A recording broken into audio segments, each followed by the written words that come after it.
And we are live on a Monday, my dance moves, they don't change. Actually, they're not dance moves, they're just these things. They don't change, they remain the same throughout all the entire season. Welcome to it. It's called Dance Moves. It's called Clinical Monday for Oran Popping Chats, and my name is Nkosi, and welcome to it, man. Thank you so much for joining us this morning, for streaming the conversation, and actually for being part of the conversation as we get into understanding HIV just a little bit closer and leaving you with the relevant information that you need. And today we are sharing the spotlight on antiretroviral treatment, or in short ARVs. We want to know what are they, what do they do, what is their function, do we have types, do we have, all those different things that you need to know about ARVs. To be part of the conversation, make sure that you leave your comment on the comment section below, because we are live on Oran Popping's Facebook page, and also find us on other social media platforms. On Twitter we are at @n_health, and also on YouTube it is Oran Popping. www.popin.org gives you the behind the scenes,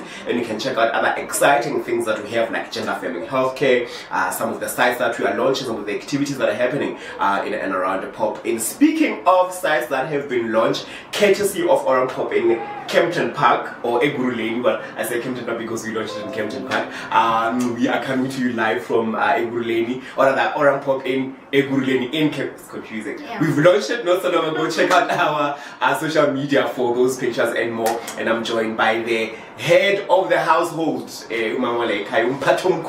Sister Mapaseka Mabena, who, by the way, is not stranger to the platform. Good morning. Good morning. How are you? I'm good, thanks. I'm great. Thank you so much for making time. It's been a while since we spoke to you, and I mean, we come back obviously, seeking guidance and wanting advice, because we want to understand HIV just a little bit better, and understand what are the things that make HIV, or manage it in this instance. So today we're talking about introduction to ARVs. First and foremost, what are ARVs? For somebody who doesn't even know what ARVs are, what are they? Alright, so ARVs is an acronym that stands for antiretroviral drugs or treatments. So in short, we say they are ARVs. So they're basically responsible for controlling the infection. It can be a person who's not infected, or taking it as a pre-exposure, others are taking it as a treatment, a long-term treatment, or it can be a post prophylaxis. So if it's pre, I mean, it is part of the prevention, and also it can be the part of the managing of the virus. But how many types of ARVs are there, or do we have different variations, if that's the proper English, of this drug? Okay, so with ARVs, we've got different regimens. So basically, ARVs are designed in such a way that they suit individuals' needs. As you have said, we have pre-exposure prophylaxis, which is known as your PrEP, as well as we have the treatment, the long-term treatment.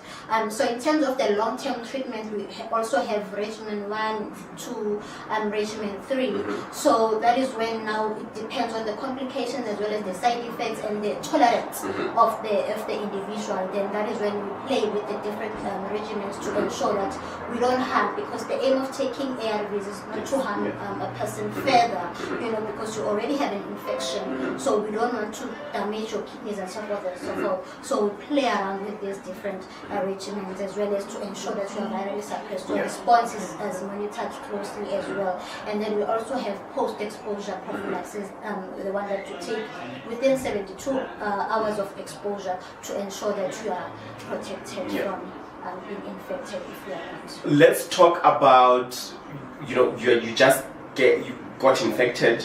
What happens? What is the immediacy, or what is the immediate thing that gets done immediately when somebody gets diagnosed?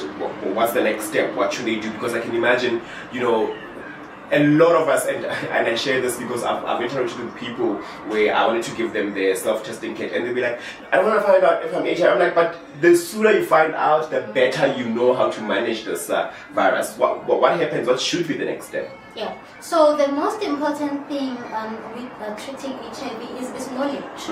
It's very important that healthcare workers empower clients with knowledge. So it means pre-counseling is very important, because that is when now you include everything. You don't wait for the results. Just include pre-exposure prophylaxis, everything, ensure that by the time the client gets the results, then it's just a wrapping up to say, remember initially in our pre-counseling I spoke about if you are HIV positive, then we need to put you on treatment. Then it doesn't come as a shock to the client. Then the client is able to immediately engage with you further and ask more questions. So what I can say is emphasizing adherence. After diagnosing a person, it's very important that we emphasize on adherence counseling, because we find most clients that we put on treatment and then in the middle they drop out. And then we have identified that the gap is when now we lacked adherence. So adherence counseling is very important, and it's not a one-day thing. You need to follow up the client consistently, and also find out the goals, the health goals of an individual, because we need to educate them and ensure that HIV doesn't stop them from living. If you are studying, you need to continue studying. You continue. The only thing is that you need to adopt those healthy habits. Whatever that you are doing extremely, like taking alcohol, then you need to reduce for your own health and be able to. I want us to talk about finding out early, or taking treatment early versus staying on treatment or adhering to treatment. What are the benefits of testing early? Or testing in general, because I think, like I said, people are a bit scared. They don't know that there is information like this where you can continue living your life, you can live a positive life, you can get your add-on and stay on treatment. But let's talk about finding out early, or testing, the importance of testing, and then also the importance of adhering to the medication, to these areas. A good question, because in nowadays you find that you have to beg people to test, and it should be an occasional thing, like when you go to a facility and testing your cholesterol and so forth. So HIV should be part of your wellness plan, as an individual, because being diagnosed at an early stage gives you a chance, to ensure that you take care of yourself. Because if you are diagnosed later, then that is when now you find that there are multiple opportunistic infections. You find that your CD4 count now has gone down and the virus is high, and sometimes you find a person with complications such as meningitis and TB. So you can imagine now the pill burden on this person. You need to take treatment for HIV, for TB, opportunistic infections. So early diagnosis is very, very much recommendable. I want us to talk about what it looks like when you are introduced to ARVs, or when you are not on ARVs, introduced to ARVs, and the end goal where you are supposed to be, and you would demonstrate that with our BOK bottles, because like I said, a lot of people don't even think about the goal being you, because you are you've gotten your add-on and you are adhering, like you said, you have your goals, you have everything set, you have somebody at pop-in or wherever who really takes you through the steps of adherence, and then at the end actually being undetectable equals untransmittable. Take us through that. So in simple terms, for a person to understand, we use these bits. So these red bits, they represent the virus, the HIV virus. So before starting your treatment, this is how your system looks like. The virus is busy circulating all over, making you sick every now and then. And then during your treatment now, if you are taking it correctly as prescribed by the healthcare worker, then in a long run, within 2 months or 3 months, then you'll find yourself now diluting this virus, now the virus going down, and then the black bits, they represent the CD4 cells. So now you'll find that now the CD4 cells are growing, and then the virus is slightly now going down. So at 6 months, we take your viral load, and then we find that the virus is undetectable, meaning now you can see there's no sign of the virus. Now all the bits are black. The person is healthy, meaning this person is unable to transmit the virus and can live a healthy lifestyle. But that does not mean that the virus is cured. It doesn't mean that you are cured of HIV. It just means that the virus is now manageable, it's under control, it cannot replicate. So it is quite important also to emphasize that to the people who are finding out that they're HIV positive, that yes, you will get to that stage, but it does not mean that the virus is cured. Yeah, so in simple terms, I always tell them to say the virus is sleeping. Once you miss your dose, then it wakes up. Yeah. And it gets a chance to attack. I want us to talk about, since we're talking about introduction to ARVs, what then happens to the body? You spoke about CD4 counts and all that. If now you've introduced now the system, the body to ARVs, you're taking them at 8 o'clock or at whatever time that the nurses must take, upon the agreement or during counseling. What happens to the system? How soon does the virus then drop or stop replicating? Because there are copies there, apparently 1,000 copies less or 1,000 copies more. Take us through that. So it's very much important. We have a very good drug called dolutegravir. Yeah. It's a very active drug. It can simply suppress your virus in 10 weeks, if you're taking it correctly. So you can take blood from that person. Yeah. So it's very important that the blood levels of the treatment must remain high, so that you prevent complications and ensuring that the virus is low, and then you give your CD4 cells a chance to go up. That is the main goal, because we need those soldiers to fight for us. And then I just want to quickly, so this is what happens when an individual misses their dose, then the level of treatment goes down, right? And we don't want that. We need you to top up immediately. So that is why the importance of time is very much important when you're taking the ARVs. And I need to emphasize that. However, it happens on some occasions when you find the clients who tell you to say, I missed the time of taking my treatment, and I would encourage them, take it immediately when you remember. But that mustn't be a trend. Because if it becomes a trend, then it begins to create this wave now, and that is when now we have complications. Now you see there's an exclamation mark now because of missing those every time, and then we have what we call resistance, right? Because now the virus gets stronger. Now they are used to this pattern of yours, and then they become stronger than the treatment that you are taking. So that is why now we find the person having to be switched to another regimen. So we need to prevent such complications, because remember, if you move from one pill, then you need to go to a number of pills. And I like how you said it in our past interviews, where you said you graduate. You no longer on this stage, now you graduate to the next level. What are some of your questions when it comes to ARVs, man? Have you, are you on ART? Did you get your ART on? Are you, adhering to the medication as prescribed? What are some of the challenges that you are experiencing? Because in the series of this conversation, like I said, we're trying to understand HIV and just get a little bit closer to understanding how we can manage it. And because the goal is literally to get there, to live in an HIV-free generation. I don't know if that's the current goal, but there's a goal of ending HIV by a certain year. So I hope that we are actually participating in that, and in making sure that we are taking our ARVs. Send through your questions. It is at @n_health on Twitter, and with the hashtag Clinical Monday, and our resident clinician, Mapaseka Mabena, who's been kind enough today to take time out to speak to us when it comes to this topic of ARVs. And we just know that there's a difference between the regimen. There's a lot of regimen, but we need to adhere and we need to take ARVs as prescribed. So we're looking forward to getting your engagements. Also, don't forget to follow us on our TikTok channel, on our TikTok account. I almost said channel. Channel is YouTube, but you know what I mean. TikTok, we are at OramPopIn, and on our YouTube channel, that's where you can find all these series of conversations that we had either also, in the past and currently when we're looking at HIV. Stabas, let's talk about, you spoke about pre and post. I want us to wrap it up, and I want to just talk about that, and maybe perhaps talk about disclosure, because that's also important. Somebody's just found out pre and post counseling. How important is that?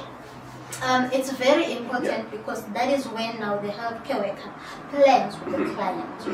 You need to plan, like I said in the beginning, you need to know the life goal of this individual, get to understand them, and find out if they have any support system. Because remember, you cannot do this on your own. However, we are not pressurizing individuals to disclose to their families or partners. If you cannot do that currently, then Pop-In is there for you. We've got trained counselors and a case manager and a social worker in place to support you until you are ready. Yeah. And as well as just to mention the collaboration that we have with PSI, have with the coaches as well, really gives a positive results. So it's very important, and I can say if you miss that step, then you will lose the client, right? And make sure that you plan and make sure you know the working hours of the client. They are very important because you are able to advise them to say, okay, if you're coming back at home at 9 o'clock, then take them at this time. You are unemployed, let us see how many, which programs can you, register in, so that at least you have an income, to have food and all, because most of the other challenges with adherence is the socio-economic factors, and we cannot shy away from that, because we can shout and say adherence, take your treatment. However, we have clients that don't have anything, they'll cry in tears to say, but guys, how do I take, so I can say. So let's talk about, you touched on establishing a support structure. That sort of like isn't linked with disclosing. If the client has a support structure, how important is disclosing? Because now you're coming home, you're carrying a bag that says you have to take these pills. How important is disclosure to the support structure? So disclosure is important because at least you have that someone who's going to remind you to say, hey V, don't forget your appointment. Hey V, you are not feeling better. Did you go and consult? Would you like me to accompany you? V, it's time to take your treatment. As opposed to having someone that didn't disclose. Now you have to hide your pills, and then your aunt is visiting there, full on this couch, sitting, watching TV. They're not going to sleep, right? Shasha is panicking. My pills are there, and my aunt. So disclosure is very important because at least your family can, remind you and say, hey, V, it's your time. We know it's difficult, but at least family, I think it's the best. Most definitely. So while we are introduced to ARVs through, when our system is introduced to ARVs and our lives are introduced to ARVs, even our family, even our friends sometimes even goes to that extent. They need to be introduced to ARVs so that we can be able to manage the virus. So at the end of the day, we just need to disclose if you have to or if you can't. Partner disclosing, I know that's a bit of a tricky one, but do you recommend that people should disclose to their partner? Yes, and that is why I recommend couple testing. It's very important because it gives you that platform of disclosing in front of the healthcare worker who can guide you guys. Because remember, we sometimes have those discordant couples to say, guys, the status shouldn't stop you from loving one another. You can take PrEP, I can take my ART. We continue building what we want to build. So couples testing is another, easiest strategy, because we find people would say, how do I do it? I don't want to make it obvious, and I love this person, I want to marry this person, but every now and then they would ask me, why am I insisting of using a condom? All those things. So couples testing, please, it's very important, guys. Let us do it. Okay, I know I said two last questions. Literally, this would be my two last questions. One, when we wrap up, that is important. How ready should? Because a person can find out that they're HIV, but then they are not ready. To take ARVs. How do we measure that the person is actually ready? We can now, initiate them on ART. Right. So we have what we call UTT, which is universal testing and treatment, which we need to make sure as healthcare workers we initiate a person within 7 days. Hence, I'm saying adherence does not end in one day. We have someone who's not ready to be initiated today, and it means it's your duty as a healthcare worker referring the matter to the case facilitator and the social worker to follow up the client consistently, but ensure that you stick to that within 7 days. In ensuring that you put, because we differ as individuals, they can be who can, accept and say, no, I've been reading about this, I know what is HIV, just give me my pills and let me go. And then you have someone who would say, I'm not ready, I'm not ready, I'm not going to take this. So, Step by step, thank you so much for your time. We'll have yet another conversation. Really appreciate it. It's a learning something every time when we come here. But make sure that you stick around for the series of conversation as we get to understand the management when it comes to HIV. And and share your story with us, or share some of the challenges that you have, or what would be your comments when it comes to ARVs, side effects, how are you taking them, have you started seeing change, what is the goal for you, because individual, like what Stefan was saying, we are individuals, so we all have goals. I'm gonna see you next time on the next Clinical Monday, where we discuss yet another clinical topic with our clinicians. Until then, happy streaming, bye.